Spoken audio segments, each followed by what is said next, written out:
shit. Oh shit. Oh, wrong screen too. Hello. Welcome back to another Therapy Thursday. It's been a couple weeks since we've done this. Last week was Thanksgiving, and I decided not to do this because we were busy doing other things, like having dinner and all that jazz with family. So we're back after 2 weeks. Hopefully you all had a wonderful Thanksgiving break. If you are celebrating it or were celebrating it, if you live in this country of the United of States, if not, then sorry, we weren't here. That's just the way it goes. For anybody who's passing through doesn't know what Therapy Thursday is, it is a time where I get together once a week with my sister Asteria, who is a licensed therapist, and we basically invite anybody in chat to come in with their mental health questions or problems or whatever's going on, and drop them in chat, and then we can discuss what's going on and possibly help you out. Or if you just have general questions like, oh, what is this? Why is that called traumatic back of the head disorder or whatever? I don't know. That's not a real disorder, at least as far as I know. But anything like that, ask away, and we have a professional on deck that can answer your questions, that you can actually reliably trust, or whatever words. But yeah, it's someone who actually knows their stuff is what I'm saying. That being said, let's get her, and who else we got here? We got Secret Wookie is in here also. He's been joining us. He's not a professional therapist or anything, but he does work with children, so if you have any questions with that, he might be able to answer some questions with that. So let's see what's going on. Hello? Hello. There they are. Hello. Hello. Welcome. It sure is. Oh, yeah. Seems like everybody's having a bit of a week. Oh boy, you said it. Hit the nail right on the head there. All right, head nail. Head nail. So first off, let's get this out of the way. Asteria, tell your thing. Okay, hello everyone. My name is Asteria, and I'm gonna tell you the thing. Why is this considered Therapy Thursday? That's me. For anyone that is new here, I am an associate marriage and family therapist, and I work in the state of California. And I have to specify that because if there are legal or ethical bounds that you hear me speaking on in regards to clinical work, it is within the bounds of California alone. So if you're in a different state, if you're outside of the United States, whatever the case may be, each state within the United States has different procedures and protocols. Everyone outside definitely has different procedures and protocols. So I want to go ahead and make that very clear. We use Therapy Thursday as a chance to get access to resources. Times are tough, money, yeah, and therapy is hard to come by. So what is the next best thing? Therapy Thursday. This is where you're welcome to ask questions, express concerns, get some general feedback about stuff. I want to make this very clear that I have some kind of boundaries of things that can be discussed. One being, I do not do diagnosing here. If you give me very brief information, that's still not going to be enough for me to give and will not motivate me to diagnose you or your mom. Let's just assume she's narcissistic, just to save you, me, and everybody some energy. But no, I do not do diagnosing. And because I am a mandated reporter to my clients, however, I still have protected classes. I still have to kind of support. Ethically, I just don't feel that it's best to discuss suicide with anyone that is 18 years and younger. So that's going to be another boundary in here. Outside of that, feel free to go ahead and place your questions, comments, concerns into the chat. We're gonna just be discussing about general stuff, probably just shooting the breeze, bringing in mental health stuff, and along the way, if you have your comments or concerns popping up in the chat, we'll go ahead and put a pause on what we're talking about and give your thoughts and questions the space that they deserve. And that's pretty much my spiel. Yay! She probably is. Thanks. And we also have Secret Wookie. Do you want to just tell people your thing, because you work with children? Sure. Hi, I'm Secret Wookie. I work in the state of California, and I work mainly with children. While I am before school, after school care, I also, do have a bunch of credentials that I've gotten through UCLA and things like that make me qualified to deal with some of the emotional side of children. There you go. So if you have child questions, then perhaps he can answer them. Like, what is a baby? What is a baby? I have questions now.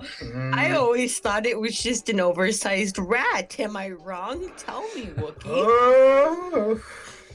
Well, it goes from rat to child when you cut the tail off. It's kind of like one of the it's like the Dothraki from Game of Thrones. Stop. That's great. Oh my gosh. So yeah. So that being said,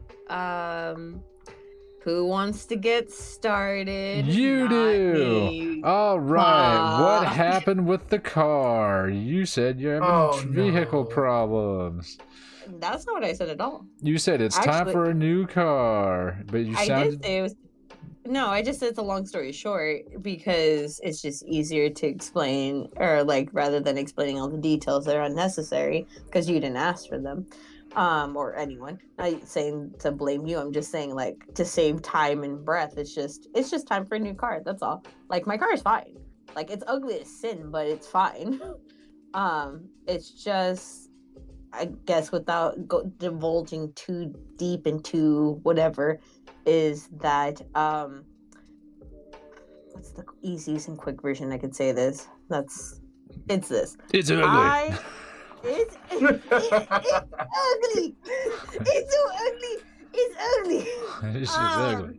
It is an ugly ass car. That car's fucking ugly. My car is horrendous. It is I love not that car. flattering at all. I know, and that's why I love it, God. because I want you to see me and nobody outside. I mean, there's a few folks that joined, but the people here know what my car looked like, and I love, there's joy in my spirit to know you'll see me driving that fucking jalopy of a goddamn vehicle, and you're like, I wonder what they do for a living. And it's not what you think. And I even have a quick story. My landlord, who is making a unit, right? In long story, they're just renovating and making another unit in where I live. Okay. And before they could put the kind of installation stuff between me and the other unit, his wife was there. And she was commenting about how ugly my car was. And then she asked the landlords, did we double check Asteria's background of what she does for a living? Oh my gosh. And I just was dying. That is hilarious. I was dying. Let's put it this way, Chad. That car, if you wash it, it would look worse. It's true. It's so true. Anyway, so the long story short is just that Christmas came a little early for Asteria, Okay. and now I get to get a car. Yay. Yay! So I'm jealous. I'll tell you offline what happened, and then you'll hear me go, let the sun shine. Like, finally, what I was always owed. I am so jealous. I feel am like so happy. I can take the context clues of past conversations we've had, and I think I'm putting 1 and 2 together, and yay. Yes, and oh my god, I was like, oh, it's gonna be this, but it was so much better that, like, Artemis was like, I figured you'd be crying, and I'm like, I don't think the reality is set yet. So that being said, anyway, It sounds so like yeah, that's why. it sounds like the exact opposite of what my Christmas is going to be. I know that starting next week, my paycheck is going to be lower, so that's fun. What? Why? Because health insurance is getting more expensive. Oh, I Yeah. guess I never mind. Yeah, I just did my enrollment not that long ago too. yeah. I'm just getting bummed out that the cost of living around here is just continuing to skyrocket, and my paycheck is getting less. I'm just like, fuck, man, this is tough. Yeah, when I was seeing like the statistics and the research that was being done about, because one of the things I like to do, Chad, is like I like to look at different areas of the country and seeing like the rate of expenses to like live in different areas and where we are. And one of the things, if you're not familiar, is that they based on the quality of life and like how expensive an environment is to live is based also on how much it costs to obtain healthcare in that area for individuals. And when I was looking at that factor for where we particularly live, I was like, Jesus fucking Christ. Yeah. Yeah, to say the least. So, Bummer, dude. I hate that for you, dude. I feel that. Someone's typing in chat. Is that you, Wookie? Me? No, it's not me. Huh. Oh. But that being said, that's like one of the things, that's why I'm like trying so hard to like make like the holidays as nice as I can for the people in my life. Because Things are going good. Because Alctala, because hello, welcome. everything that like I'm benefiting from is all in one way or another because somebody supported me along the way. And I think like one of the things that I like to talk about when it comes to mental health is the importance of community. Because unlike We're doing good. many I people hope you're doing think, well also. or what trauma may try to reiterate in some folks that like, oh no, I like being alone, I like isolating and so forth, is that you could enjoy solitude, and that is different from how trauma may influence you from wanting to be alone and isolate. The thing is, humans are hardwired for community.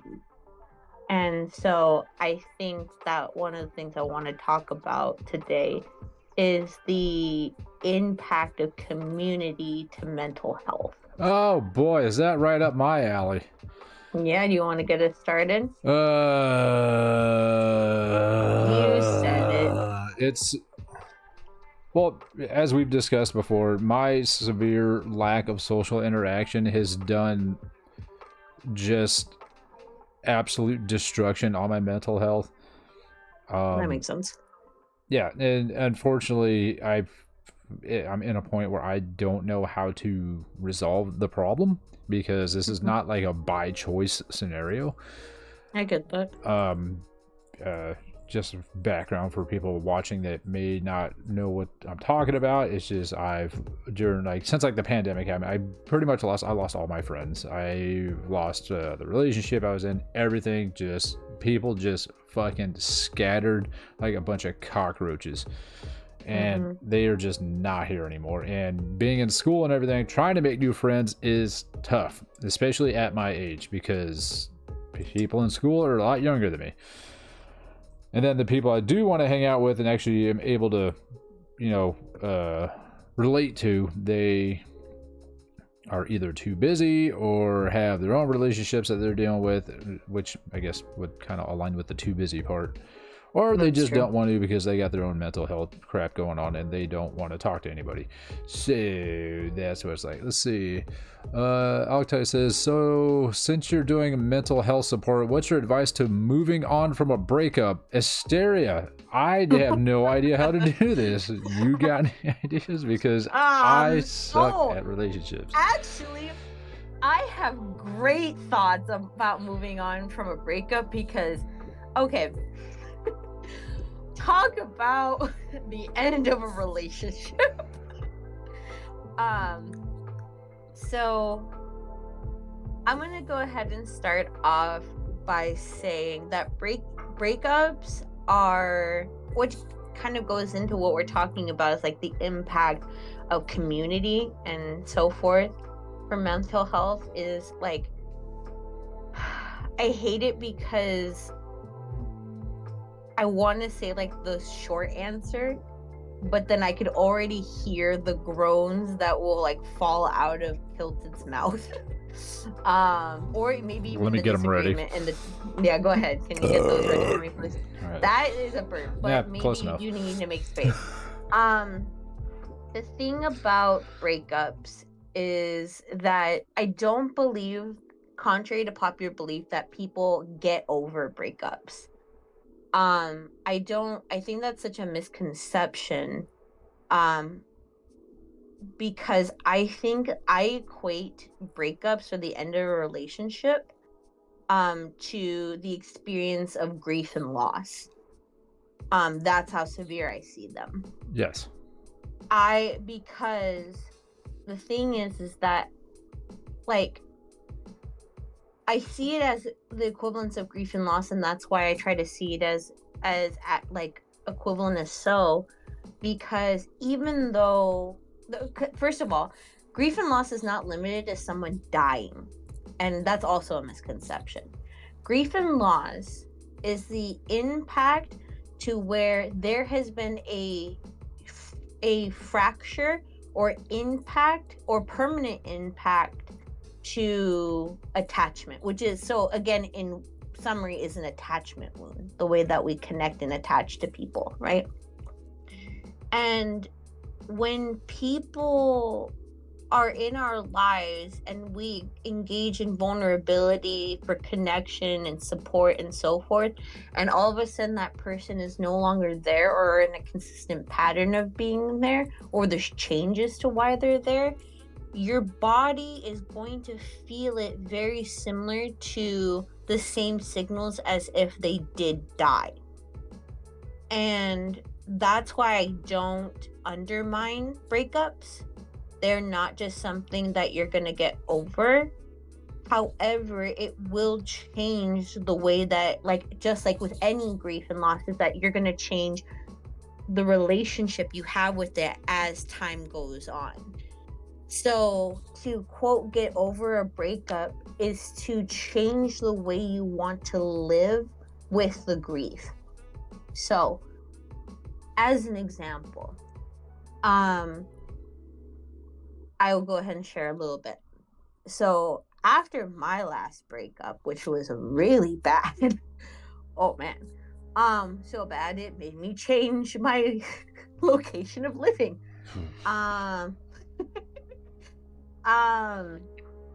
I was doing so poorly in managing that breakup that I was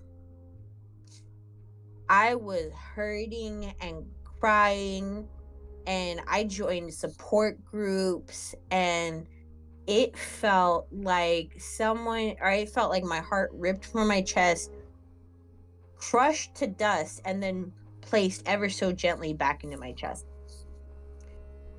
And managing life was so difficult. What it took me, at least, to kind of manage that is that I had to realize that I had to grieve. I had to grieve not just the relationship, but also the future that my body was already putting together what I thought was going to look like with that individual, right? And that's why that's also grieving that happens along the way, not just the relationship itself, but the future that may hold and so forth, right? So what I encourage is to allow your body and your system to grieve how it needs to give yourself compassion that your process is going to look differently than anybody else's, because grieving is a very unique experience. And I would definitely I would talk to people. Like, community is super important, and I encourage that for my clients. Research that I've done indicates that community is important when it comes to breakups. But also, like, understanding that along the way you get to say how you want to live with that breakup, as time goes on and your journey goes on, is important.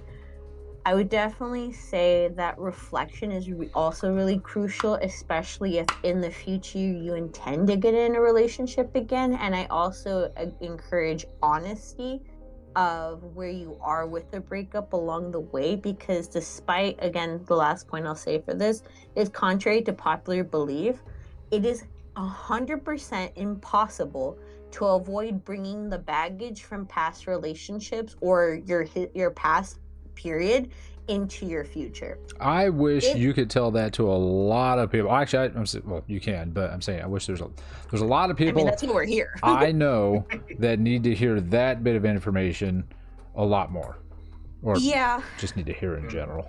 I think a lot of, because it's such a socialized concept that's projected in media of, like, you gotta not take your baggage into the next. Here's the fucking kicker: you're going to do that.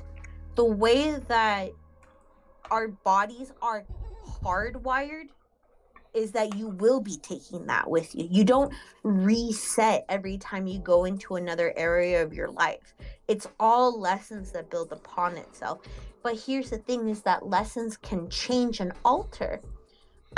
In all of my time as a marriage and family therapist, so, and again, I guess I didn't specify, that means I could work with individuals.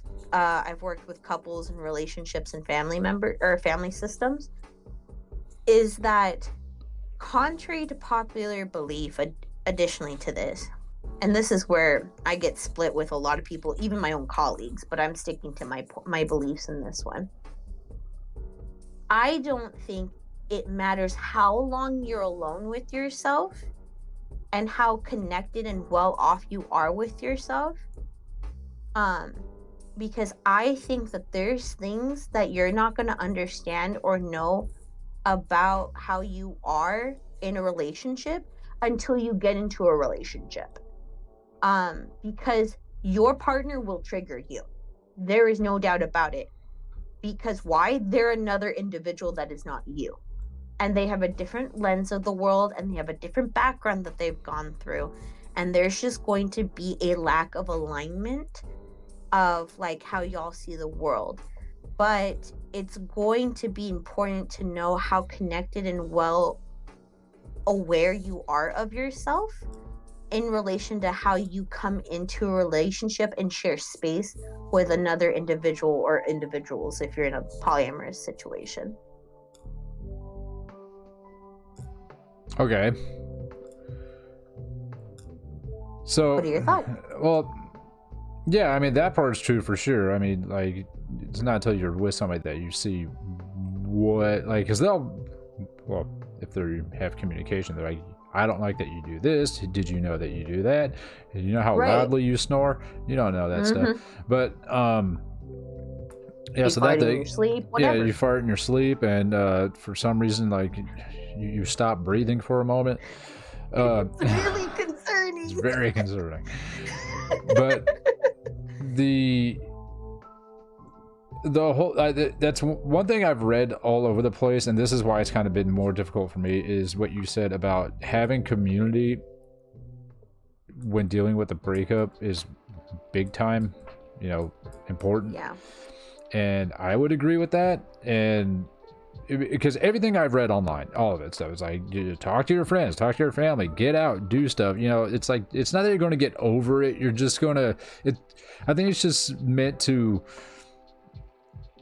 hopefully other people can give you insight as to what has happened, and also kind of distract your brain from just dwelling on the situation.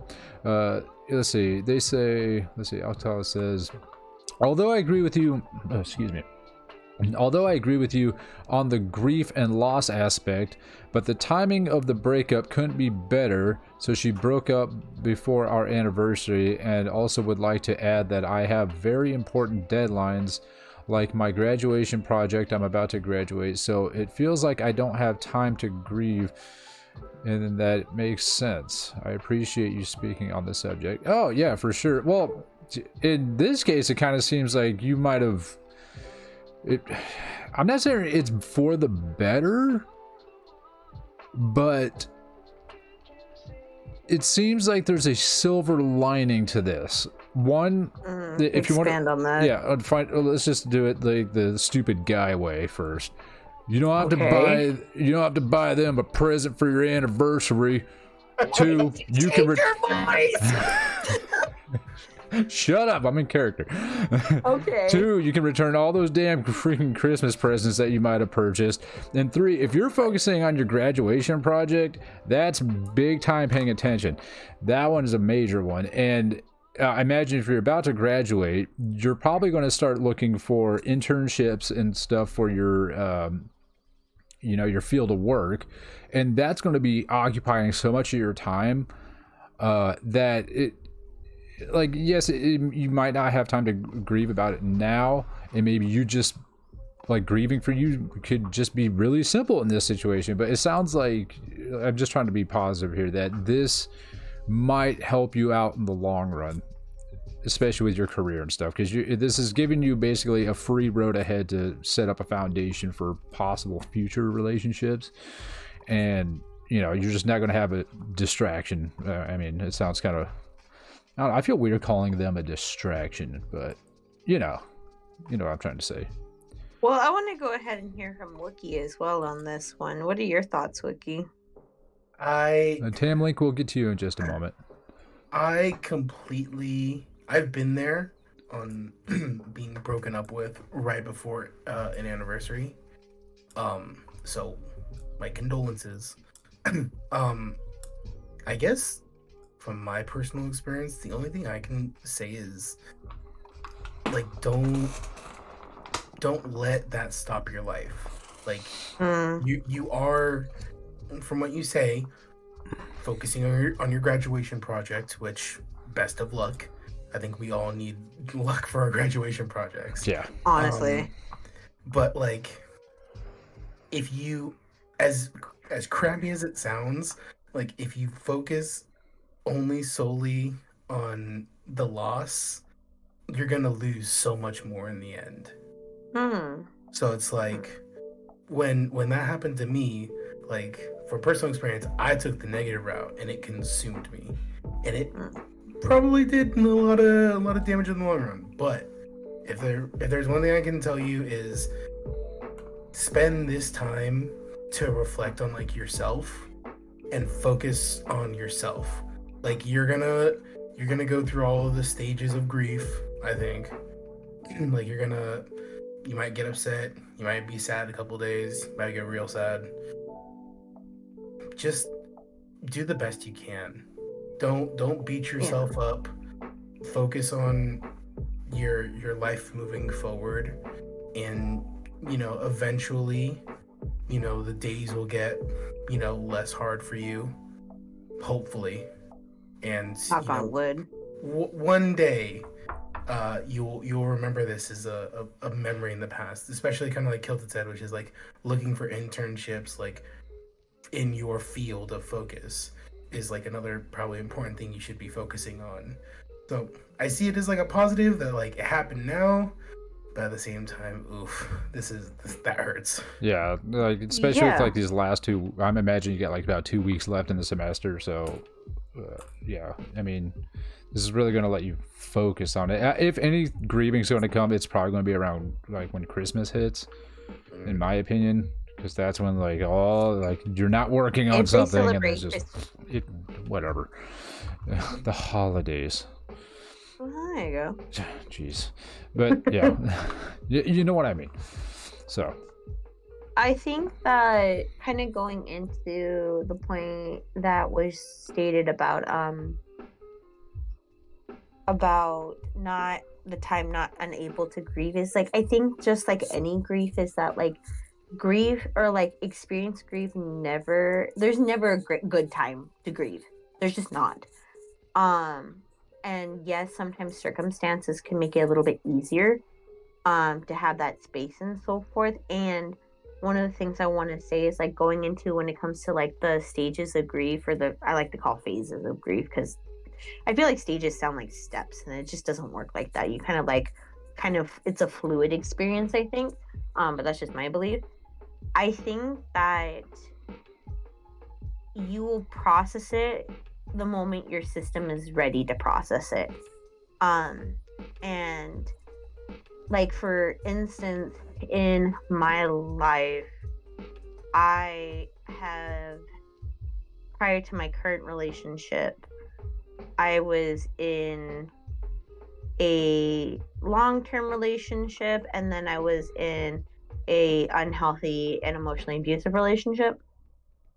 And the things that I've processed in both of them was like things that happened years after that they occurred. And and the majority, a lot of the like weight of it was of like the actual breakup was experienced in its own time, but then there was feelings that like along the way I was like, oh yeah, I didn't think about it like that, or because there's things that you like as you learn and grow and so forth, you start to kind of challenge and kind of, you know, redetermine like the way that relationship was. And I think that it's just gonna be a matter of like how things settle when they need to settle. So one of the things I want to also extend to you is some kind of, not that you're not demonstrating patience to self, but like some compassion to self, that knowing that the grief will happen when it needs to, and so you don't have to feel pressured to grieve right now. And I encourage you to use the energy that you need to allocate to getting things done while being kind to yourself. I definitely was at the end of my undergrad when I was seeing my 4-year relationship unraveling. Like we hadn't broken up yet, but it definitely was barely a relationship at that point. And it was a lot of like, it was just like prolonged heartbreak on my end, and a lot of crying, a lot of hurt while I was like finishing up my senior project and everything. And so I was grieving before the actual end of the relationship. I think that like, and then I got a chance to do more like a year after we had broken up. So just take your time. Just take your time more than anything. Extend patience and compassion, and everything will fall into place as it must. Well put. Nice. Let's see. Tam Link came in. Welcome. They asked, what do you think I should do if I'm completely lost in life? Tam Link, if you're still here, I would like to ask if you could expand on that a bit. What do you mean specifically? Like, what are you feeling?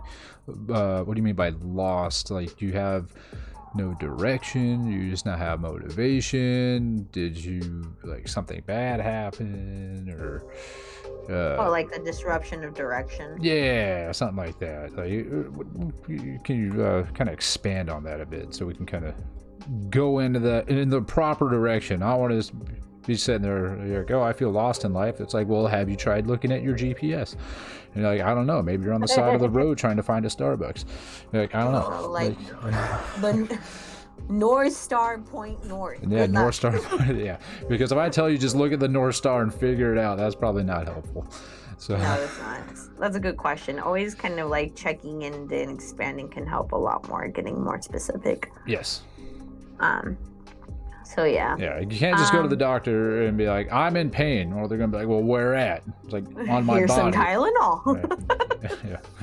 It's like, newsflash, it's cancer.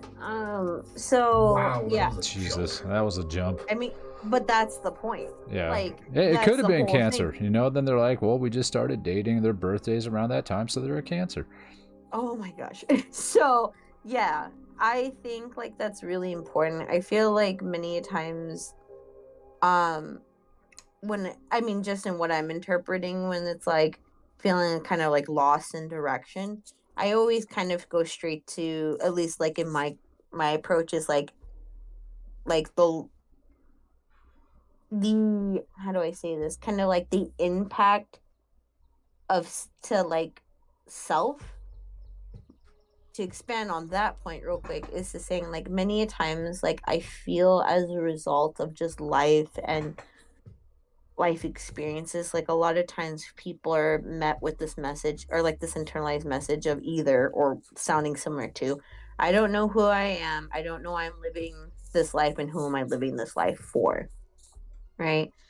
I feel like a lot of people go into life and when they're going through life, they keep getting told of like, this is how you need to live your life, but ultimately that's not the way that life works for them.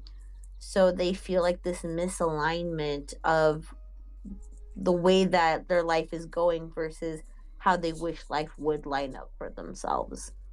And I bring that up especially because I know, like, for you, Kilted, like, with you going back to school, it's like you're showing an example of taking that alignment and changing it more to how you want life to be aligned for you. Yeah. Let's see. Octav says, I appreciate the advice, you guys, and thank you for doing this stream. It's something I didn't know I needed. It's hard to find anyone that listens to what I say. Absolutely, anytime. If you need to come back at all, just feel free to come back. We're typically here every Thursday, 6:30 p.m. Pacific time. So, if, like, later on, it's like rearing its head up after the semester's over, and you're like, oh man, I like, there's so much more I'm thinking about. Come on back and we'll see if we can dig into it a little bit deeper. And Tamlink says, I feel really shitty for this because I have had a very blessed upbringing, but I just don't feel like I have any ambition or a foreseeable future. Thanks, Alatal, for the follow. Much appreciated.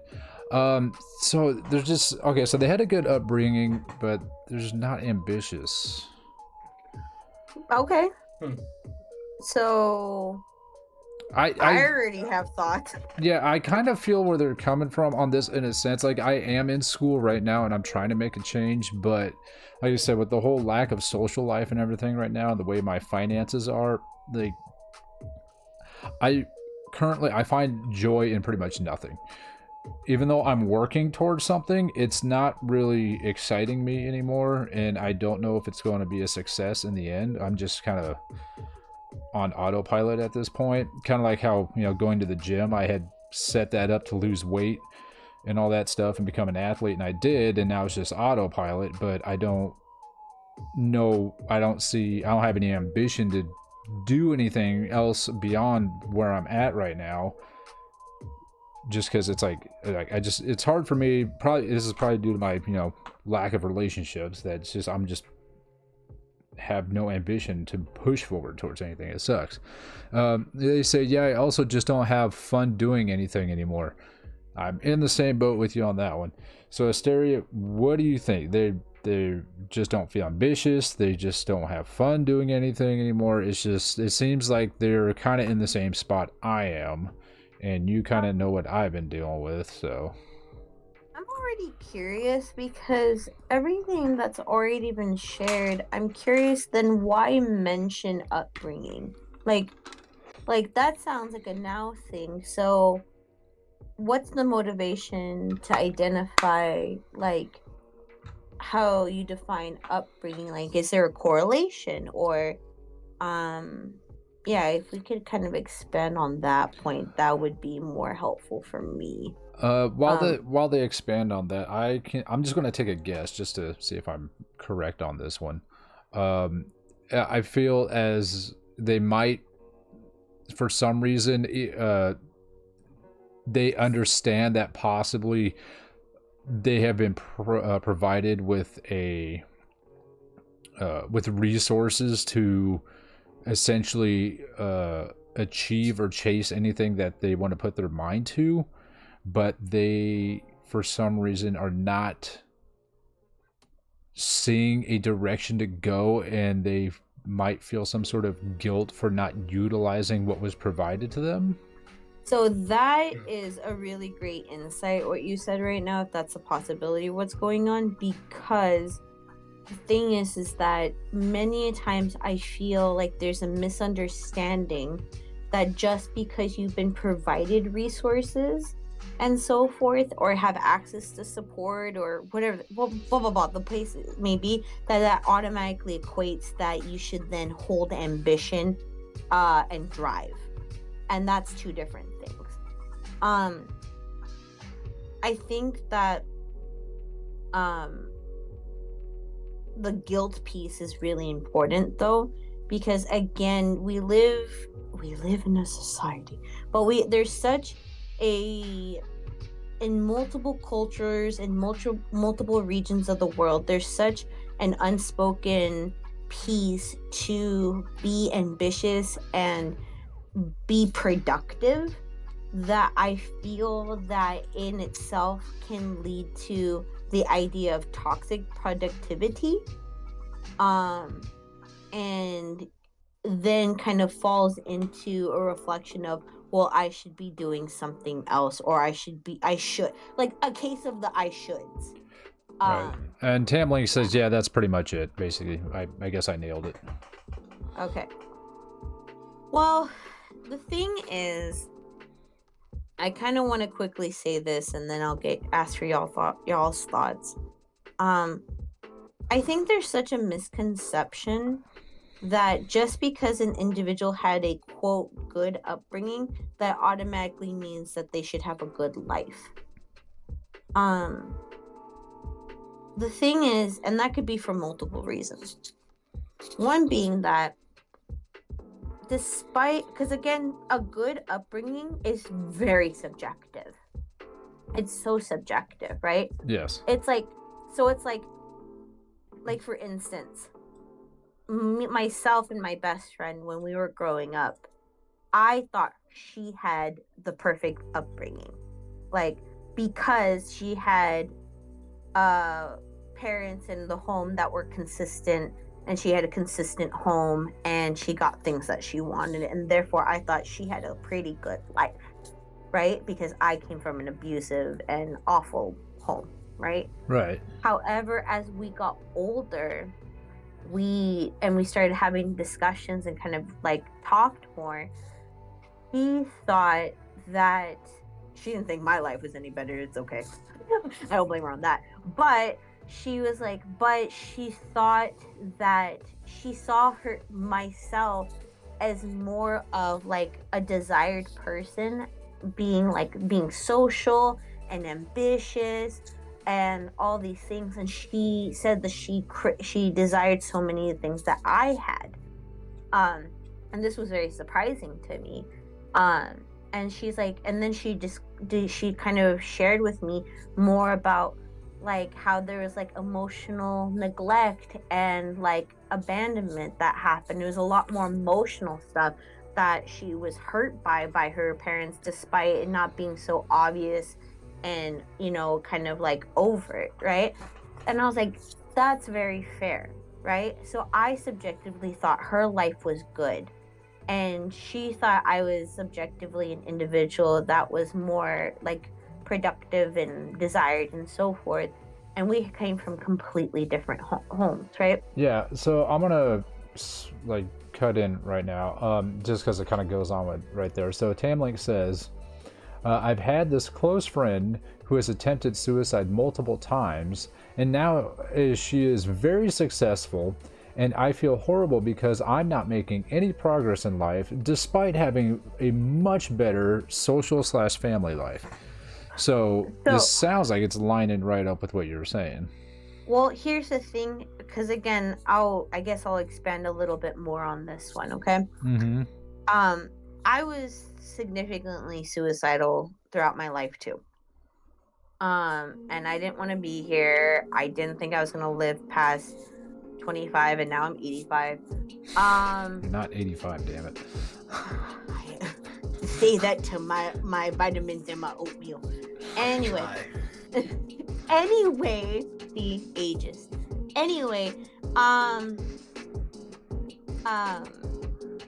however, out of all of my friends, out of my closest friends that I grew up with, I am the person with the highest degree, education wise. Right. And so forth. And so I'm not, and I say that because in comparison to my best friend, we talked about this, and ultimately it's because since I had nothing, I wanted to strive for everything. And she was given subjectively what she needed and wanted and had access to it. And she had her mother who kept telling her like what she wanted and what she didn't want, and her mom like set out her clothes and bought her clothes for her and all these things, that she didn't get a chance to develop in her childhood and adolescence a sense of self. She didn't get a chance to figure out who she was and what drove her and what gave her passion, because everything was already given to her, right? But despite my upbringing, my individuality was encouraged. Mine, like I from a very young age, I picked out my clothes. Freaking, I went to school with 2 different shoes on one time, and they're like, that's what she decided, and I was like, oh no, okay, here I am. And I got like, I picked my own friend, all these things, blah blah blah, all these things, right? The thing is that this is what I was trying to get at, is that the thing is that it's not necessarily that just that you have to like that having a bad life or a bad upbringing or good upbringing means it has to be severely traumatic in order for it to be trauma. The thing is that if you had a lack of environment where you got to kind of develop an understanding of who you are and like what motivates you and what defines you, and you were exposed to a lot of environment, let's just say, that other people defined what you want and what motivated you or pushed you instead, it creates a barrier and an impact to you understanding who you are and what you want in this world. Now that is just on the developmental piece, to say the least, because like children really need creativity. Children need an environment to explore and question, because that expands their worldview and their curiosity and so forth. And if they don't get it, it impacts their ability to connect to the world and to themselves as they get older. And the last thing I'll say on this so far is that you get to a point when you get older where you're like, I don't know what pushes me. And actually, I lie, there's a second point. Also, it could just be chemical. And if it's chemical, I encourage you to go and get professional help if you can, and get that support, because sometimes what interferes with our ability to maneuver in the world is just a impact to our chemical alignment. And that's why I always encourage people to go check in about these types of things. Meet with a medical provider if you can, if you have those resources, or a clinic to attend. Because a lot of times people take on the pressure, like, oh, I need to have this figured out, I need to do all these things, but it's because they're also chemically deficient. And it's not your fault. So also explore that option too. All right. The Tamlink says, I think that you're right. I just have no idea who I am. Boom.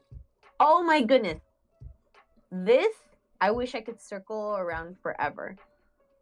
The ultimate trauma in all of my work is the impacts to authenticity. Now, I'm not saying that Tamley's not authentic.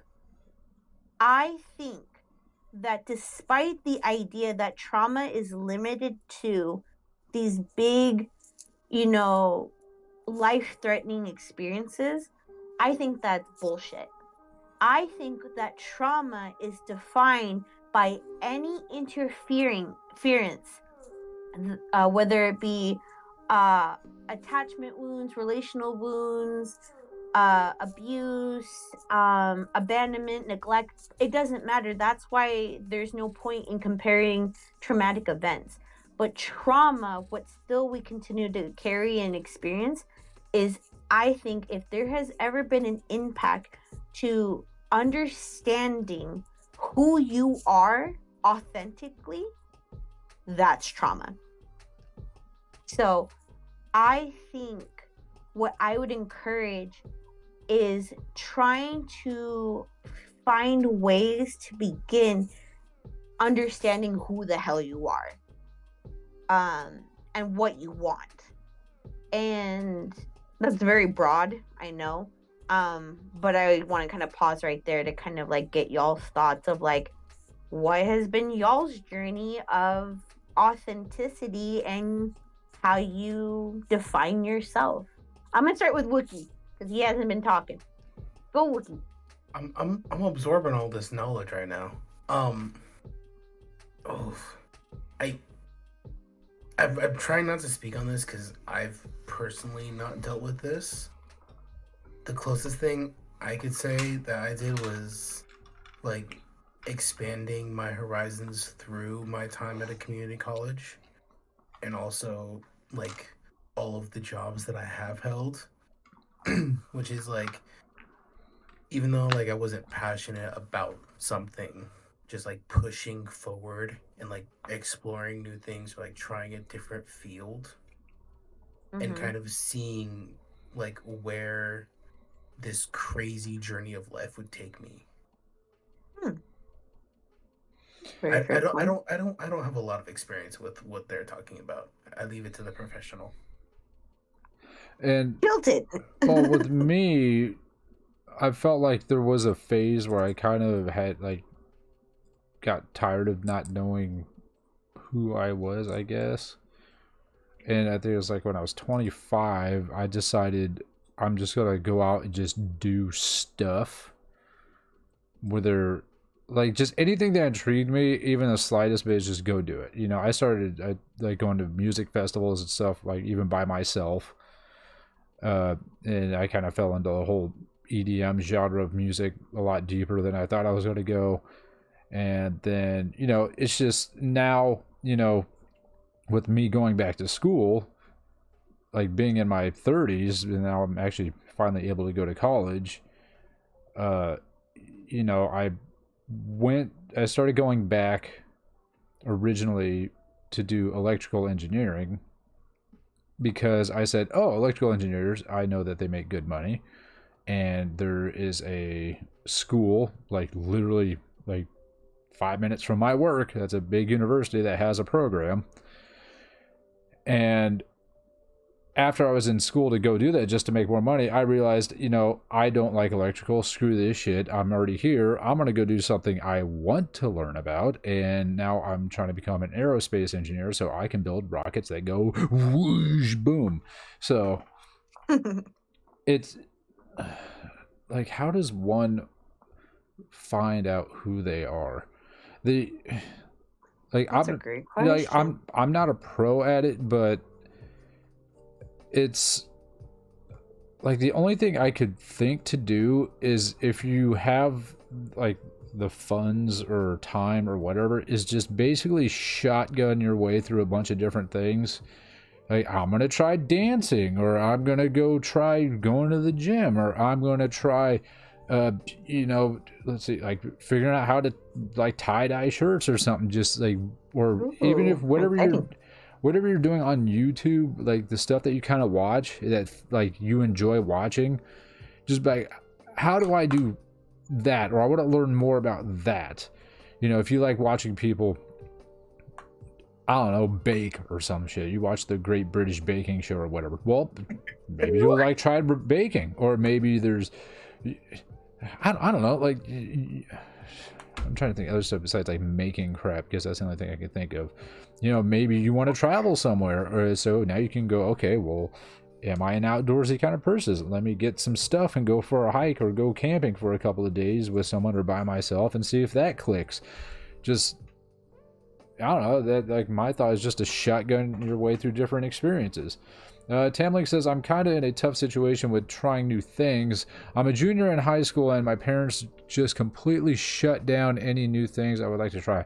Well, you're in high school. This is a whole different story. Yeah, this is a whole different story. This is a whole now. different story. You're this a junior. Is 100%.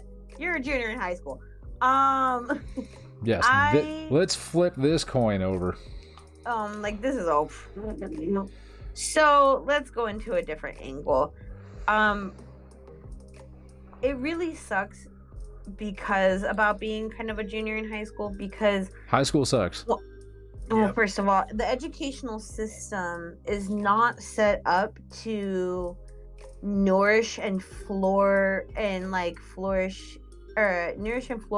on the aspects related to creativity. It's just not. It is based on here's math, here's this, here's that, do that, right? But it doesn't expand on uniqueness and, you know, and self-identification. And being in your, you know, coming to your late adolescence, it's difficult because there's this societal message that you should have everything figured out. I'm gonna tell you right now, there's no fucking way that I would ever expect any 17-year-old to have it all figured out. Yeah. No. Not even by, like, when I was 17, I was like, I know everything. And at my age now, I'm like, I don't know shit, and it's awesome. I love not knowing shit. Yeah, I feel like the older I get, the more I realize that I don't know very much. As a wise band once said, and if I claim to be a wise man, it surely means that I don't know. The thing is that first of all, if you're 17 years old, I'd give yourself some time. Like, the thing is, there's a lot of pressures I can imagine you're experiencing, a lot of limitations in the same breath that you may feel.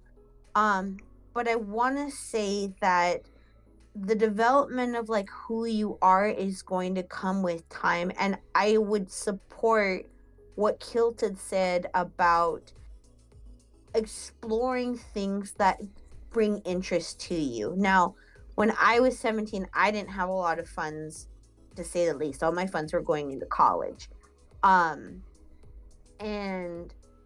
so what I did was I did a lot of reading, and I read a lot of different ideas and concepts, and I tried to figure out what pulled to me.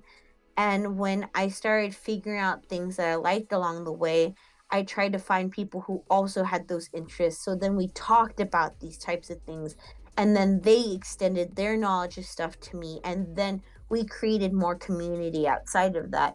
And that was amazing to me. And so I would say, like, if you have access to the internet, look up stuff that gives interest. I love the mind. I encourage always figuring out, like, nothing interests me personally more than getting to know humans, because you're definitely in this life gonna have to deal with humans, especially yourself. Unless you're a duck, which that's really impressive that you're able to type as a duck. But outside of that, I would kind of like explore different things. When I was 17 years old, now I know I'm a nerd, but I was reading up about evolutionary psychology. I was kind of figuring out, like, I'm a big Lord of the Rings fan, so I was reading a lot of Lord of the Rings stuff. I was really into classical music, and so I was figuring out more about composers and history related to that, and arts, and I went to museums that were free, and I figured out my local public transit to kind of give myself that sense of freedom, if because I was able to. It may be difficult for your situation, but I would just say, just allow the room to explore. What will call to you will fall into place in due time. Yeah, Tamlink says, everybody I know seems to have something they are into enjoy, like soccer or music, etc. But I just have nothing that interests me or anything that I would want to pursue. And like one thing I'd like to explain to the younger crowd is, I did good in high school after I switched my schools, but honestly, looking back on it, I didn't like it then, and still looking back on it, I don't like it like now. Looking back on it, it sucks. High school was a freaking hot bag of shit. It's like the social aspect is awful. You're going through changes. You're having to deal with like all this pressure, especially towards the latter years of high school, wanting to graduate, and it's hard to nail down something that you want to do or what your interests are, because they are going to change. Even something you might find interesting now, it's probably going to change. I honestly think that the place you're probably going to find this, so I wouldn't beat yourself up too much right now, is if you plan on going to college, which I recommend, that's where you're going to find what you like. You're going to end up in a class somewhere and something's going to click and you're going to be like, that was cool. What more you got? Kind of deal. So the other thing, so I'm going to bring up another quick thing about identity, because what is being brought up brings to mind this whole concept of development. Now, no, I'm not going to bring up Freud, because Freud doesn't exist. He's just a myth. But there is this German American psychoanalyst named Erik Erikson, and Erik Erikson developed the 8 stages of psychosocial development. And when he brought this up, or he kind of broke it down into ages and blah blah blah and so forth, right? But in adolescence, so 12 to 18, he identified that stage as a stage of identity versus confusion. So the thing is that the conflict that's commonly faced, according to Erik Erikson at this time, is that like teenagers can receive like a lot of affirmation on like ideals and values, and like they use a lot of this time to kind of develop on like their sense of self, and this is also based on where they gain acceptance and where they experience rejection. And for those who have their like sense of self positively reinforced, they may have a stronger connection to self and independence and feelings of control, but those that may not have experienced that may experience confusion and insecurities about themselves and their connection to the future.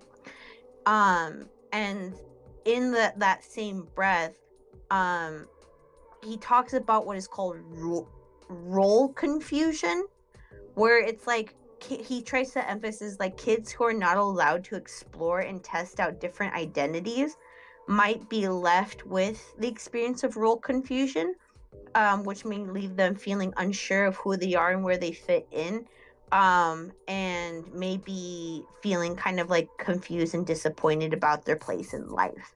So again, to kind of combat that, using creativity, or not, excuse me, not using creativity, but like just exploring different things, maybe even if you don't have a lot of drive right now, but trying to do your best with what you got, to just test out different things can help. Because it sounds like right now you're suffering from the impact of identity. And I think that kind of just exploring different things kind of may change the direction of that for you.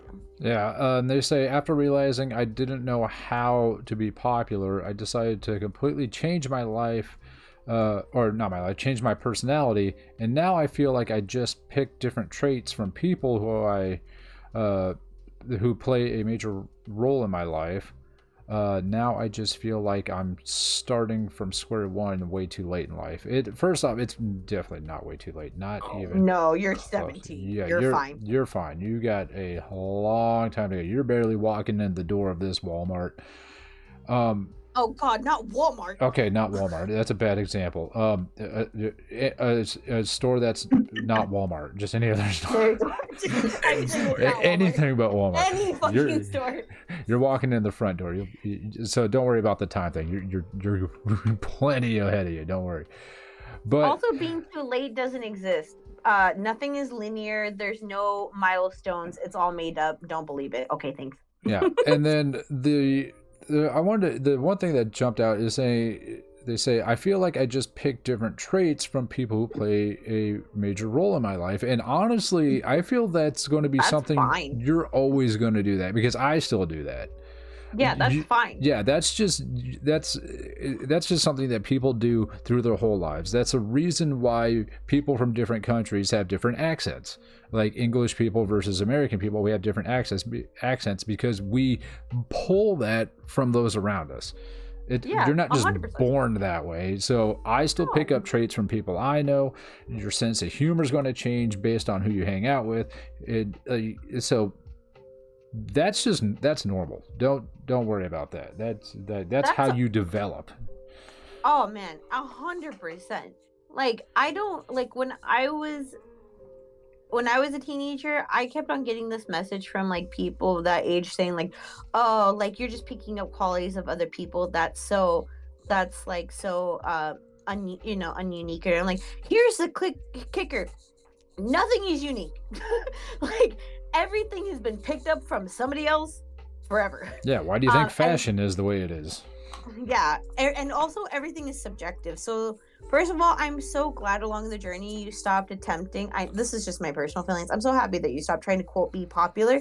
Everyone that was quote popular when I was growing up,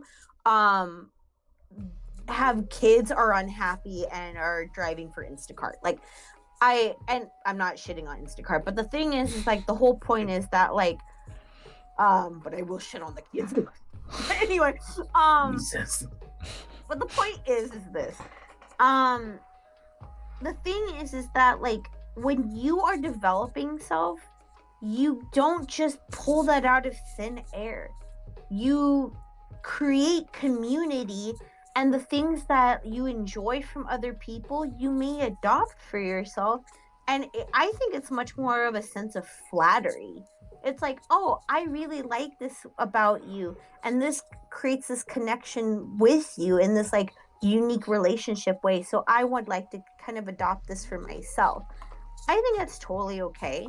And from there you will create a sense of uniqueness to you of all these different pieces that you picked up from everybody along the way. That's just natural. Yeah, everybody does that. All through life. And that's totally okay. I do it now. Like, yeah, I do it now. Even like Kilted and I, like as an example, if Kilted and I kind of just as like that comes to mind, if there's things that we find funny, we'll like show each other those things, and then we'll just reference it around each other, like, and we'll just laugh. And like we'll adopt that into our personalities, and people look at us like with a weird side eye, and then I'm just like, well, that sucks that you're boring. I don't know what to tell you.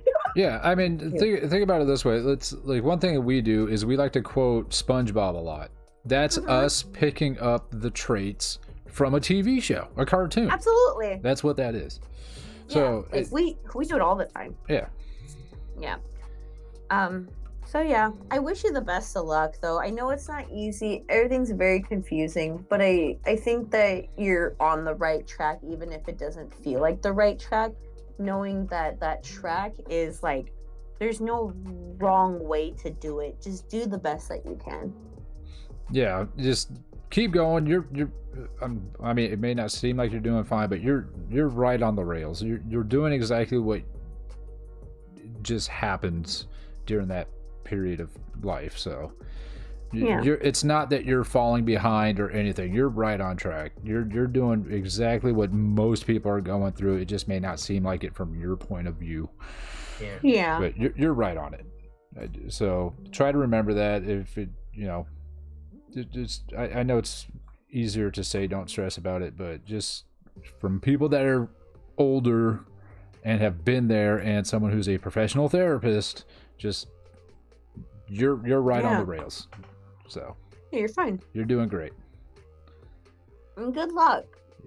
Being a human is hard, and you're doing the best you can. And I'm proud of you. Yeah, you got a lot of time.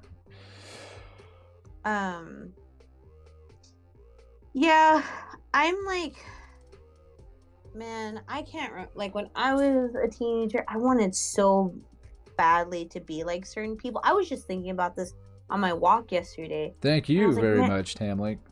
Anytime if you have any other questions, you're always welcome to come back. When I was kind of like thinking about the people I wanted to be like when I was younger, and I couldn't be like them because a lot of the things that I wanted from them like required money.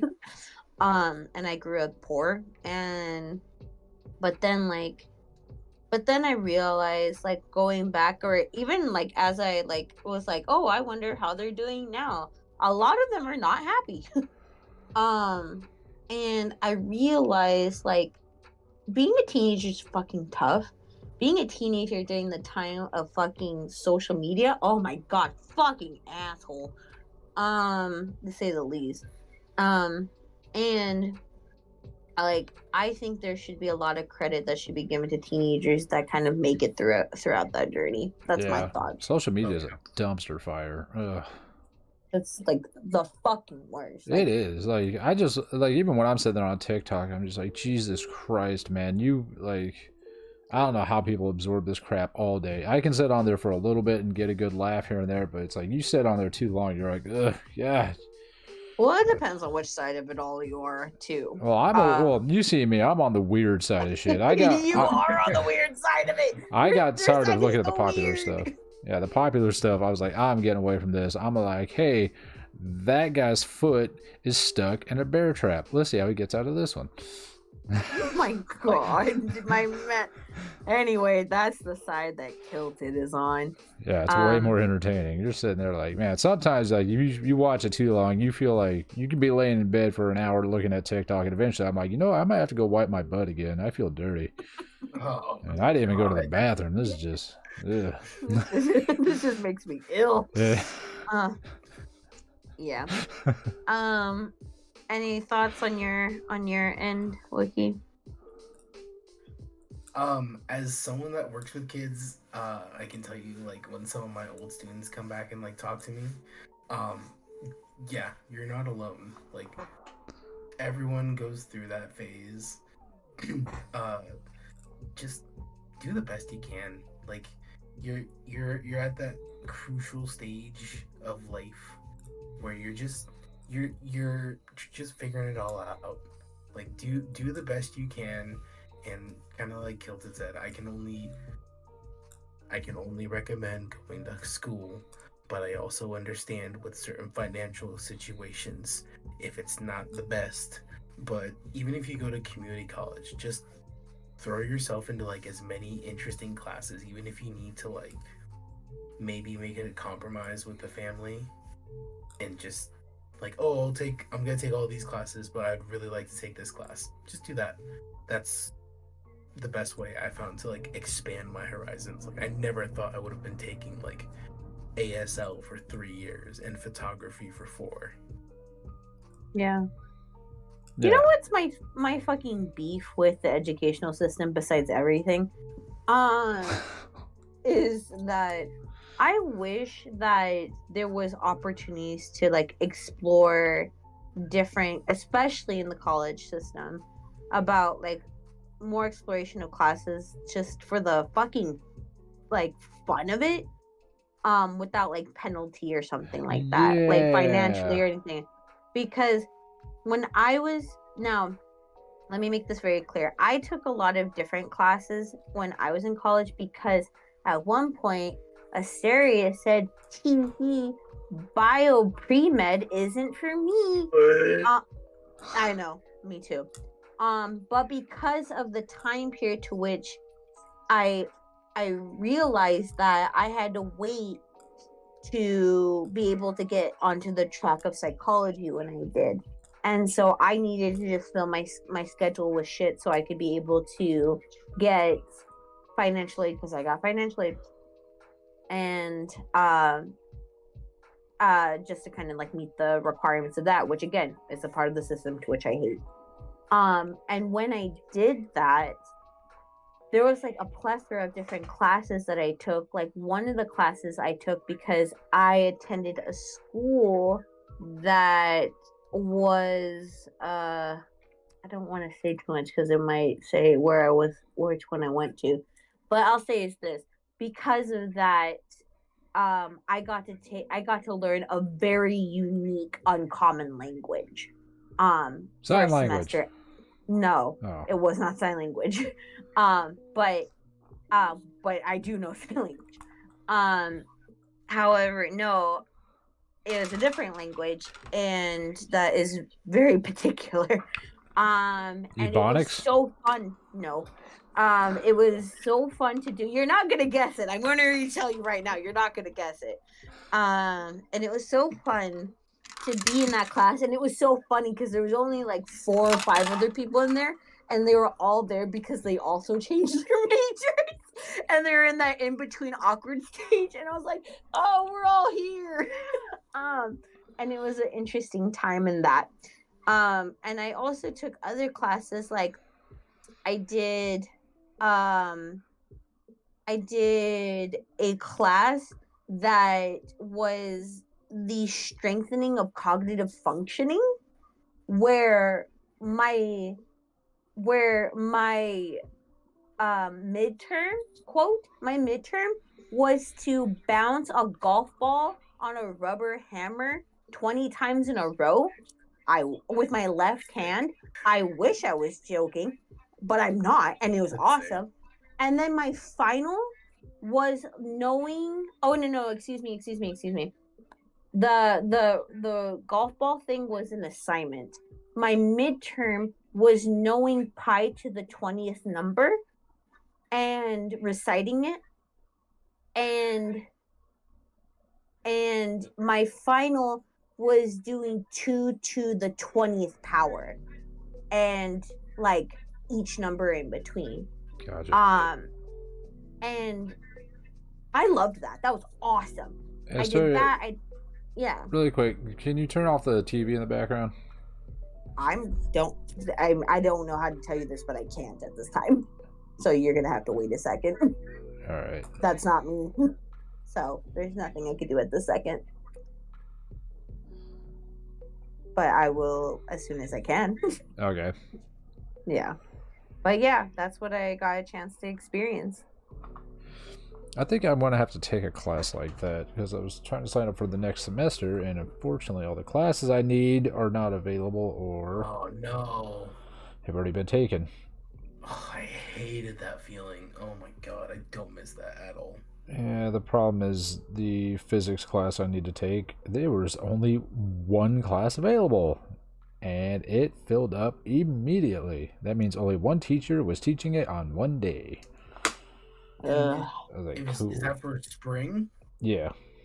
Dude, okay, because I know, like, when I went to my JC, or my CC, like, I think in the spring they only taught one version of a class I needed to graduate. And then like I think in winter or in fall they taught like 4, and I was like, why do you do this? Just leave 4 all year, please. Yeah, that'd be nice. Yeah, enough students have actually complained. They said they're going to open up another one, but we'll see if that actually happens. Let's see. You're saying something about the thinking, whatever. I'm supposed to be taking a philosophy class. It's called critical thinking. I love philosophy philosophy. I love philosophy. I'm so jealous. I miss philosophy so much. So, when are you taking it? I don't know. It's when I checked, it's not available. Like I said, pretty much all the classes I need are not available except for the math class I need, which I'm going to be going into linear algebra. Oh. Which is like I think like some sort of application / extension of calculus or something in there. So we'll see. That's disgusting. Honestly, ever since this semester, I've actually enjoyed math so much more because once you really kind of understand it, it is fucking fascinating. I understand how to solve the problems. I just don't exactly know how it's applied. I wish there was a class that kind of showed you how math is applied in the physical world. How it can be used to solve problems. Like, I don't know, what would they call it? Physics, perhaps? Fucking Christ. What? Well, it's because I'm in physics right now, and I have not learned a goddamn thing because my professor is as dumb as a fucking mud fence. Wait, is this the professor that would always forget, like, oh, by the way, is it that same one? Yeah, it's the by the way guy, and, well, for instance, I went to class yesterday, and I showed up. He said, okay, your homework that he gave us Monday had to be turned in Wednesday at the beginning of class. So I said, okay, got it done. I tried to ask the tutors for help. The section we were on, they didn't understand like the ones I needed help on. So I know I got one right because I somehow figured it out. The other one, I don't know if I got it right, but I turned it in, and he was like, okay, I was the only person that had turned my homework in out of the whole class. And I was like, here's the homework. He was like, all right, cool, thanks. He's like, all right, well, I guess you can just sit down and start reading the next chapter. I'm like, well, are we going to learn anything today? And guess what? He did not lecture anything all day. He just helped other people with their fucking homework. And he was saying, oh, you got to make sure you get through these 2 chapters because we're behind schedule. I was like, well, I can't fucking imagine why. Because you don't teach. Oh, it's so frustrating. And I think I told Asteria this.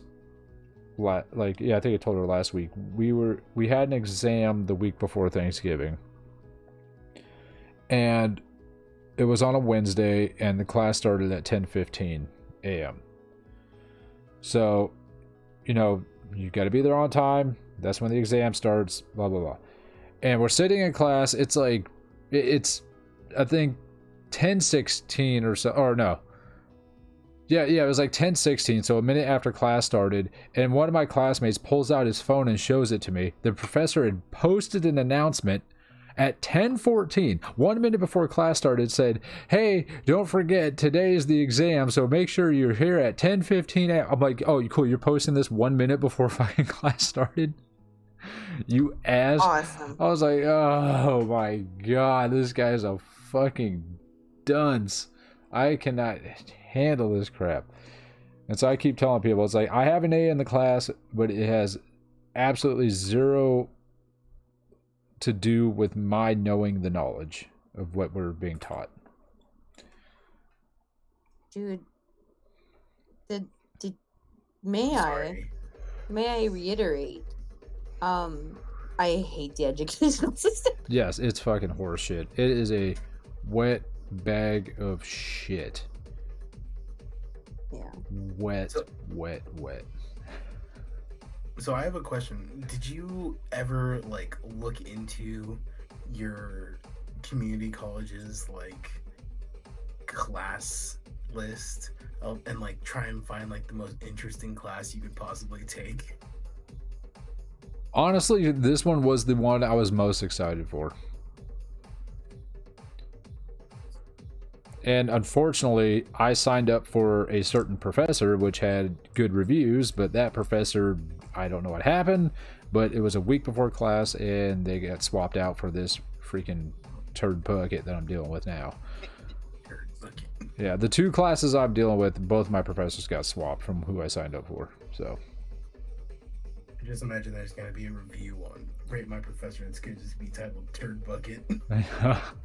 Yeah, we were actually required, every student was supposed to, like, this happens for, like, certain professors every semester where you're supposed to rate the professor and give, like, a performance review.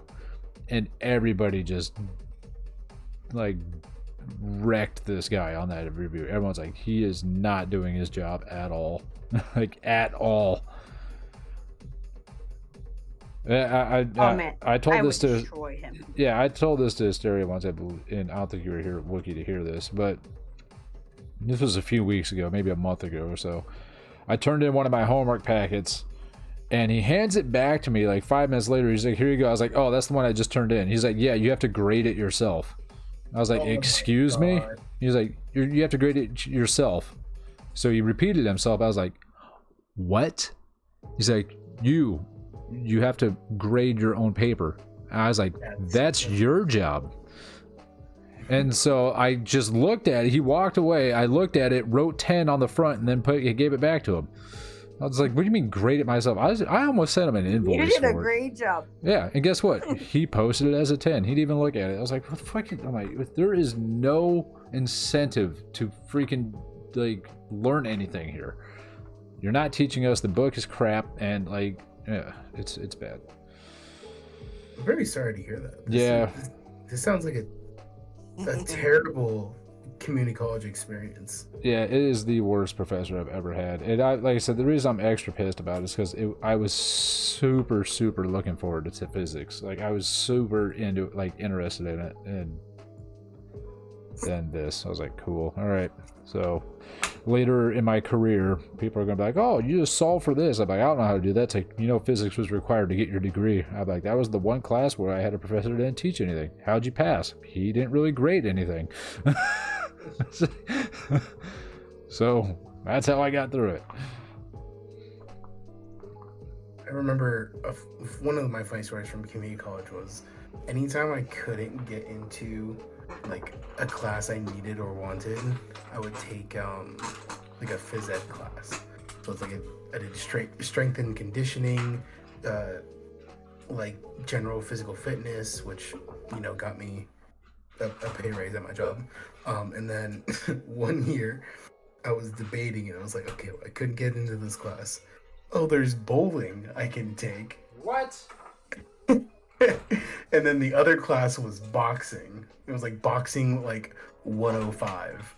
And I was like, I think I'll take that class then, since bowling was full. Oh, man, I would slay a bowling. I have my own ball and everything. Oh, you do? Yeah, I got my own ball, my own shoes, my ball's engraved. It has my team. Yeah, I was on a league for years. I was like, what do you mean? I don't know these facts. No, I'm not saying you know that, but I'm just like, he's just like, oh, I have my own ball. I'm like, you were on a league, like, of course. I've done many sports. I got my own like softball gear, racquetball gear, triathlon gear, bowling, golfing, paintballing. Crap, what else do I have? I have an adult pogo stick. Off-roading, fishing, kayaking. Oh man, the pogo stick. Like, geez, This I got is so just much shit. building the lore of Kilted. Yeah, and now you guys kind of understand why I'm so bummed out that I sit here doing nothing all day because I got nobody to go with. Man. People are like, what do you like to do? I was like, I'll do anything. Let's just go. And now I'm doing streaming. No. You will not do anything. Because I will say, hey, let's do this. And you're like, no. And I'm like, then you're not that bored. I'm pulling the parent card. Hey, a lot of it's financial and school related. I'm playing Magic. That is fair. Oh man, did I show you the gift I'm getting one of my friends for Christmas? Oh my! I despise you for that. Oh my god, I gotta tell you, because I already showed Wookie, and I'm gonna tell you now. I'm not telling you which friend it is because that's the mystery. Wait, can I guess? No, you No. can't. Please. No.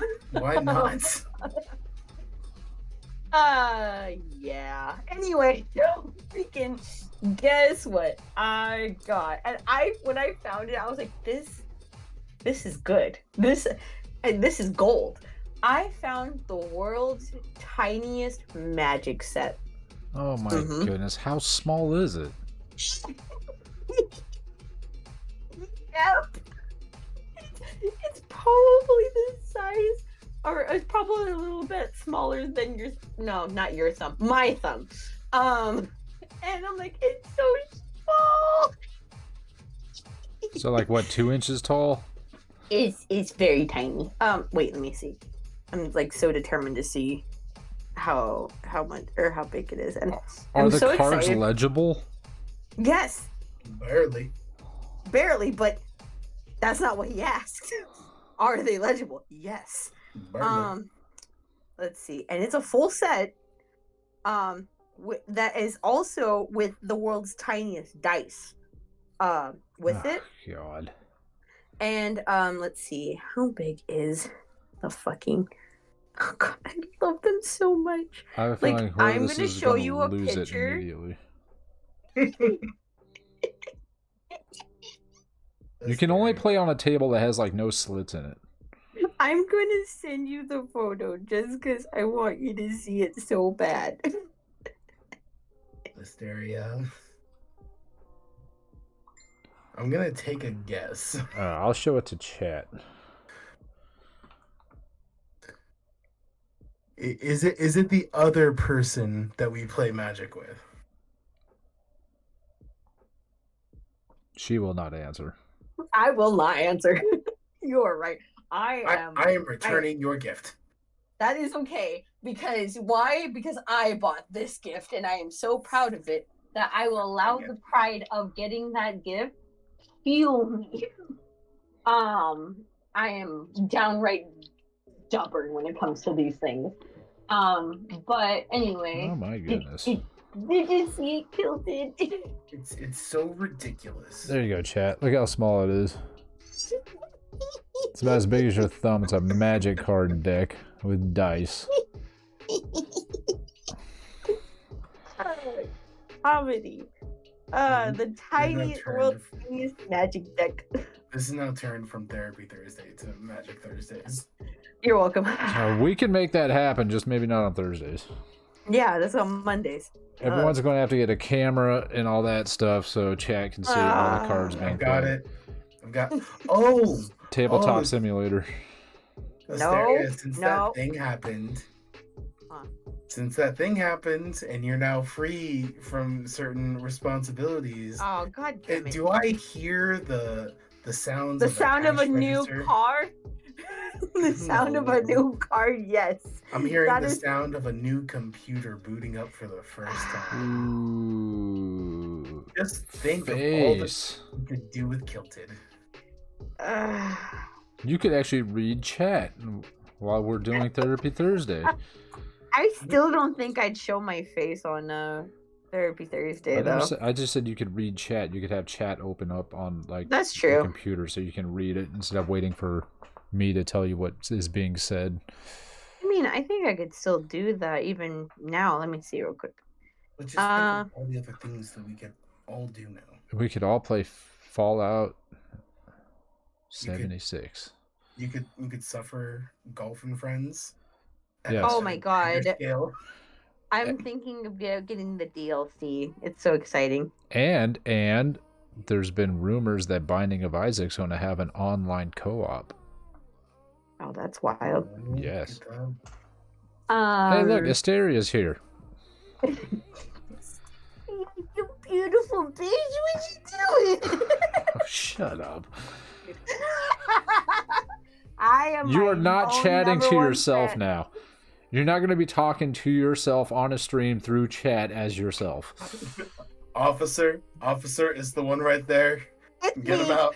Get him out. It's me. I will take your VIP badge away from you so fast. I want to let it be known that I posted that before you said that right Gotcha. now. So Oh, I just now realized my camera's still blurry. I wasn't even looking at that. Ugh. I showed the picture of the cards and it just never unfocused. it's just like, nah, we're done. Hold on, I gotta do Now like a piece of the- paper. Now I guess because Yep. everybody's been so patient about the Paper. world's smallest, I actually bought the magic deck twice. It doesn't want to focus. Well, let me move this. Paper. So there's two people getting it actually, but they're in so separate There we go. worlds in my life that's why I thought it'd be appropriate. I don't see them ever connecting. I don't think so. But then again, anything surprises me now. So anyway, two Like this, people boom. are getting the world's tiniest, the world's smallest magic decks. Yay. I Um, know. I'm still waiting for all of my gifts to finally ship to me. That'd be exciting. I'm supposed to get my gift shipped to me tomorrow. Okay, I will say this because now this is causing me grief, which is my mother sent me their Christmas list. No. What does your mother want?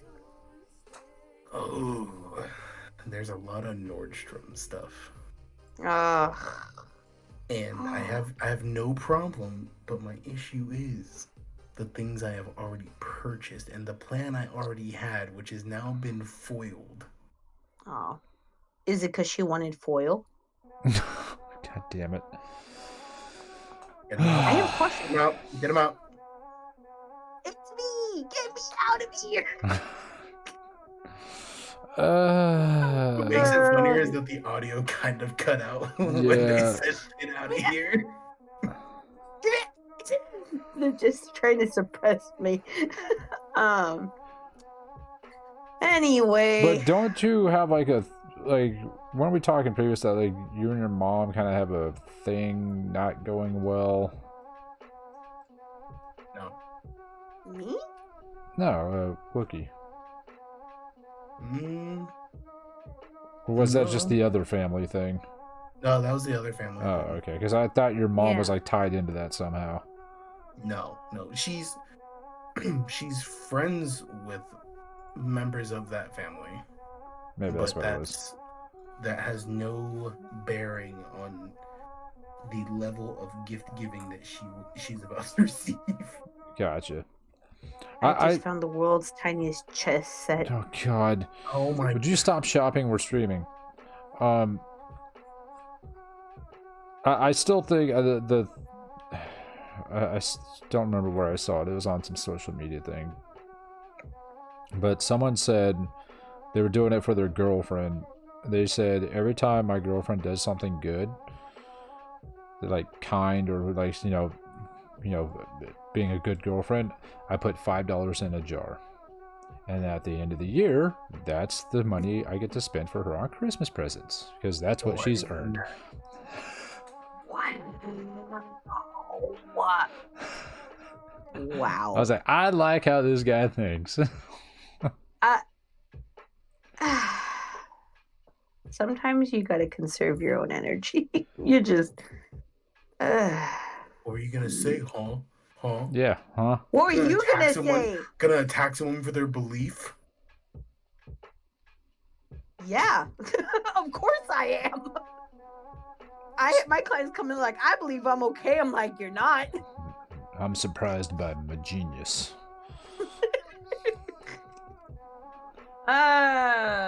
That's. I will be surprised if they still have girlfriend by the end of the year. But then they can use that money on themselves, so that's nice. There you go. Speaking of girlfriend stuff, I'm gonna kind of get back into some mental health crap since that's what we're here for. Oh yeah. Okay, so we've discussed previously that there is this girl at my school, and Asteria, you know this. I bought her that gift on Black Friday, Oh. that little owl bag thing. Sailor yeah. Slays, how's it going?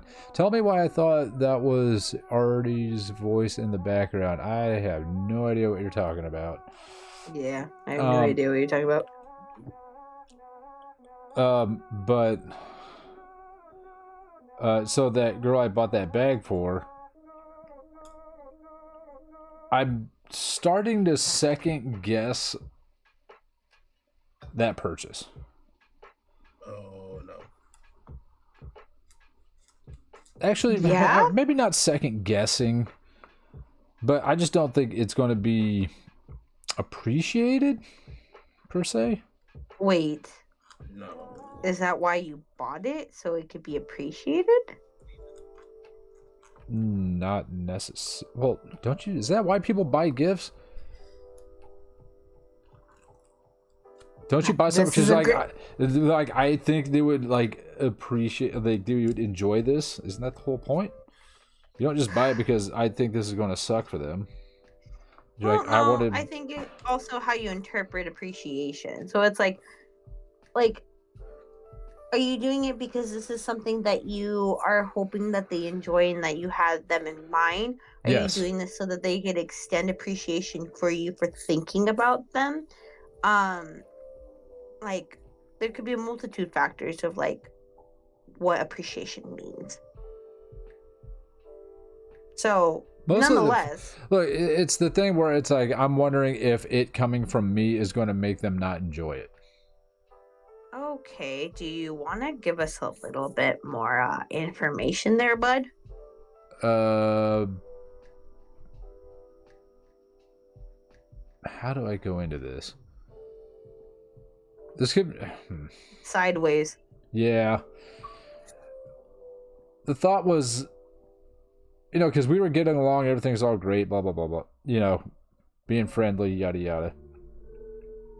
And, I don't know, it just seems like the last few, like, basically this week, she's kind of been, I wouldn't say irritated of my presence, but doesn't seem to be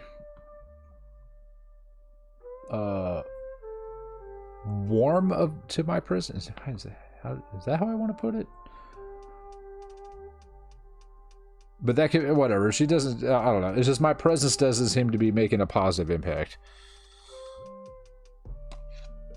Can you expand on that? I don't know, like when I'm around her, she's just like, not as like cheery and all that stuff, when I'm like, hey, how's it going? And she's just like it could be a couple of things, like because she did have an exam, she was like really focused on like studying for it, but then also just like today I was like, I texted her, I'm like, oh, good luck, I hope you do well, let me know how it goes, and just nothing, no response or whatever. And then yesterday when I saw her, she was studying for it, and I was like, all right, I'll let you be, I know you're busy. And then like she took off, she didn't even say bye or anything like that or nothing. I'm just like, all right, I must have upset her or something. So pause. The pause I'm enforcing is between her just leaving and you saying and taking as you upsetted her. Before I do, Wookie, is there any thoughts that you have so far?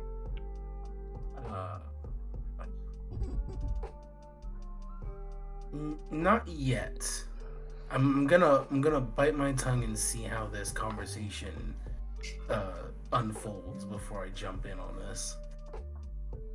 And here I go then. Oh, okay, I can hear her cracking her toe knuckles. oh no! I just do that so I can get ready to swoop up salmon in the morning. Anyway, so that being said, I feel it's like, don't make me tap the sign. The sign is mentalization. On this episode of mentalization, which is something that. And real quick, before we get into it, I'm also going to put out there the fact that we've already known this, but this is probably something I did take into account. She is an ace person, and I don't know how that adds to personalities. Fantastic. Now we are really getting places. Okay, so the likelihood that it is you alone is very slim. How do I know that? Or how do you know that, Asteria? Thank you for asking, everyone in chat. Is this. There is this concept called mentalization. Does anyone want to take a crack at what we think that mentalization is about? Nope. Brain fried. Like a Oonga delicious boonga. cream cheese wonton. The inner mechanisms of my mind are an enigma. Exactly. Spilled milk. So mentalization is, and mentalization based therapy is basically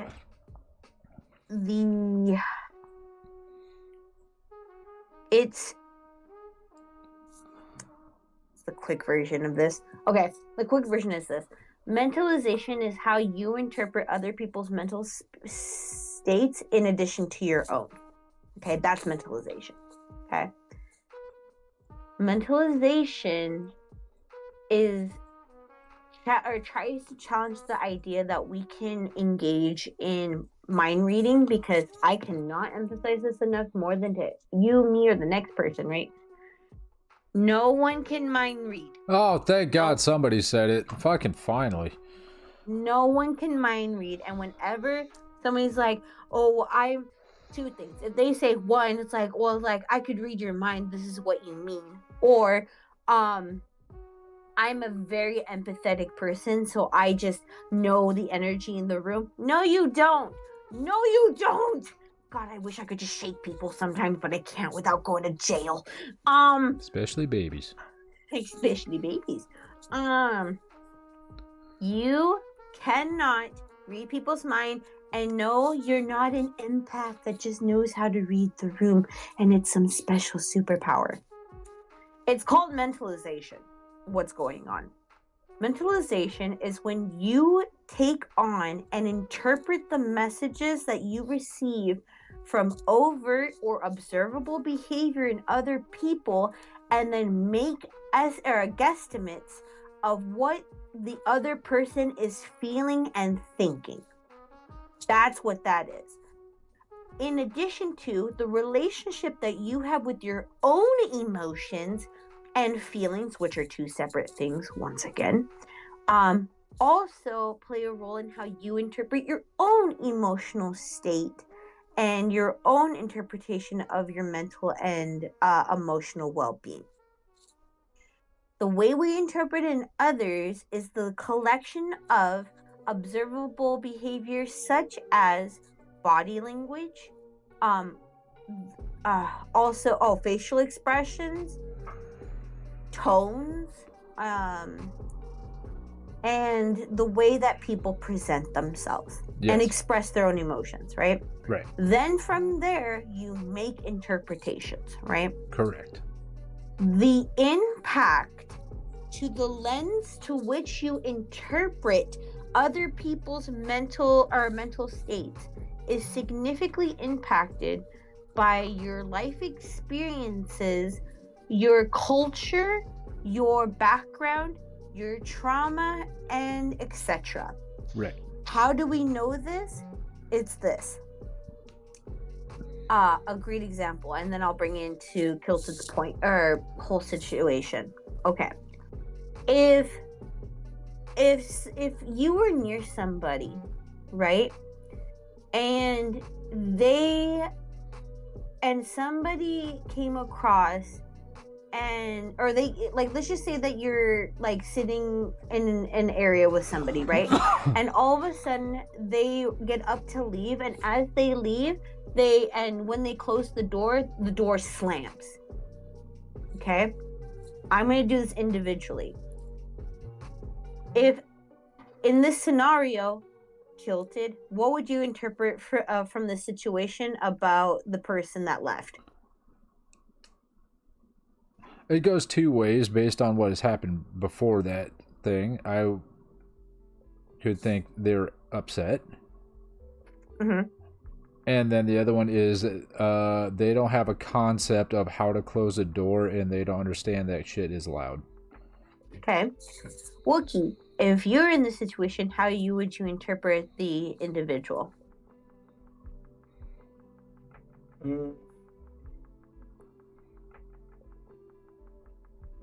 Maybe they just don't know their own strength.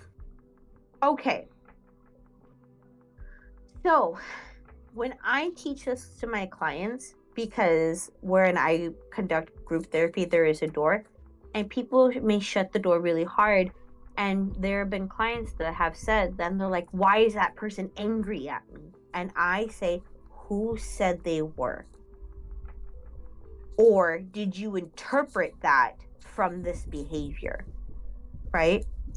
That's mentalization. And the reason we correlate something like a door slamming to someone expressing anger is solely based on our exposure and our experiences from the world. Okay? Now, I also was somebody that interpreted door slamming as somebody's mad, or I would interpret as I'm in trouble, actually. Right? Right. Or I'm going to be in trouble, or there's going to be a threat to my safety. Right? And as I got older, I was like, that doesn't correlate to that anymore. It's commonly that somebody is just closing the door. They're not putting much thought into the energy they're putting to the door. They may have been used to there needing to be extra effort for doors to be closed, or they don't know their own strength, right? The reason why I say this is that many a time people take the interpretations of emotions and how they observe it in other people and then generalize it to everyone else as truth, right? So when people do things like just walk away, then they engage in a version of black and white thinking of, if you're just walking away from me without saying goodbye, that means you're mad at me. And now that's going to impact how I interact with you in the future or question how to approach you moving forward. Right? Right. The thing is, though, what is like the antidotes to supporting and changing the relationship of mentalization is based in the ways that you engage in the other individual. Instead of allowing these situations to be like to enforce black and white thinking of like this is what's going on, which is that's not what I'm implying that you're doing, Kilted. But if you then say, instead of saying, oh my gosh, they must be mad at me, you should say, that happened. I wonder what's going on. Maybe I'll check in with them later if there's a chance, right? Because when you challenge that and change that, you minimize emotional suffrage that could kind of be that could be inflicted onto you because you don't know. The thing is that it's the end of the semester, right? Mm-hmm. It is the end of the year. It is an individual that does not like to socialize a lot, to which you've reported. Right. And it's an individual that seems to not, engage so much socially when they sound like they're stressed because of schoolwork, right? Right. So what I interpret from this situation is that this is a person that may not have an extensive bandwidth of their energy, and they are putting it all into their school because they must, because that's how they know how to work through school, right? That's what I would interpret the situation as. When you try to challenge the beliefs of what's one possibility to multiple possibilities going on, you also minimize like the weight and the emotional pain that you hold on, and also minimize the chances of engaging in behaviors that came as a result of your interpretations rather than what the situation at hand really is. Right. So I hear you saying the bag thing might be a bad thing. It's like based on how many days of this individual engaging in studying and not interacting as much? We mean like how long they've been busy? Yeah. Or like engaging in this behavior that's made you question things. Like 2? 2 days. 2 days that they changed their behavior. And I'm hearing you question if you should give them the bag. Well, no, I'm going to give it to him because it's already purchased. But it's just... But I said questioning, not doing. Oh, yeah. Because based off past experiences... Mm-hmm. Not only the signals I'm receiving have turned out to be a certain thing, but even if those signals are wrong, like, okay, let's see, how do I had this lined up.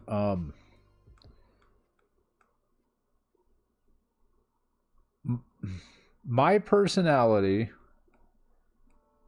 has a good history of pushing people away really quick without my knowing. And so now when I see things like this, it automatically relates back to, okay, this is a familiar, not reaction, what's the word? Like a... Pattern? Yeah, there you go, pattern of past times. So my brain is now connecting dots, trying to get ahead of this. So what I'm hearing is that past trauma is influencing current behaviors. Yes. Okay. Ultimately, this is gonna just be it is like that's up to you how you want to approach. Now, I hear you in that these past experiences have happened and so forth. And you've also had experiences along the way where you've given the gifts anyway when you've gotten this, because we have not had this conversation. This is not the first time you and I have had this conversation, and it's not the first person in all the time that I've known you. And you've like had it, and yeah, you know that. And you had multiple times where you gave the gifts and it was fine, and you go yay, and then yeah. And it was totally fine. But the thing is that because of negative bias, that what your brain will bring to focus more than anything is the times that you experience hurt first, because it's trying to minimize pain. That's what it's trying to do. The thing is that ultimately it comes down to decision of how you take this signal and this information and what you're going to do with it ultimately. Because ultimately, I don't know how to break it to you or to anybody, you're always going to risk getting hurt. Like, the Latin definition of trauma is to be wounded, right? But so is the risk of a tree to be wounded if it is growing out in an open field without protection and so forth. But if it's given the chance and the room to do so, it can flourish and have the space to grow and be a tree, right? So I think that either way, yes, past experiences is going to do this, but ultimately in the now, in your active decision making, what are you going to do? Just give her the gift on Monday, like I already originally planned, and then hope she doesn't think I'm fucking weird. Yeah, and ultimately you can't control how people think of you. If you're ever, and I'm not saying you are, but this is again, you is the universal you for anyone. You can't control how anybody views you, ever. And if you are engaging in behaviors to control how people are viewing you, that's called micromanaging. And it's also emotional monitoring. And these are forms of protective strategies that are still reinforcing the trauma. So that's why I like to lean into a very easy and classic skill called fuck it. Do it anyway. Well, that's the plan. So keep us in the loop how it goes. Okay. Good luck. Okay. Anything else anybody wants to add? Drink water. I just did. It's important because if you're not accustomed to breathing exercises, drinking water cools down your system and forces you to engage in breathing. So that is a great starter breathing exercise and cooling down of your limbic system. You're welcome. Yay. You. All right, I guess What we're about going to you, end it there, unless he's got anything.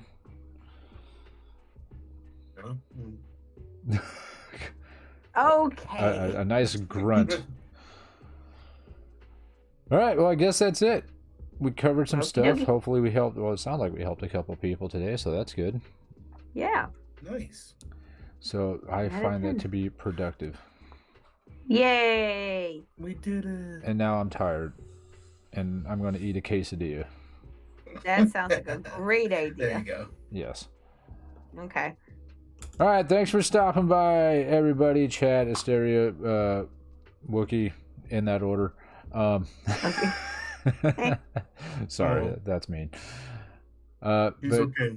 yeah, for everybody that's watching, thanks for stopping by. If you have any discussion topics that you can think of that you would like us to discuss next time, feel free to stop on by and drop it in the chat, and we can discuss it and hopefully help make your day better. And if you're watching this on YouTube, same thing. You can put it down in the comments below the video and we can try to get to it, and then it'll be on a future video, or you can come join us live on Twitch. There's a description below the video with a link that goes to my Twitch page, or you can go to twitch.tv/kilted_pork and it'll take you right to my page. And we are live every Thursday, 6:30 p.m. Pacific time for Therapy Thursday.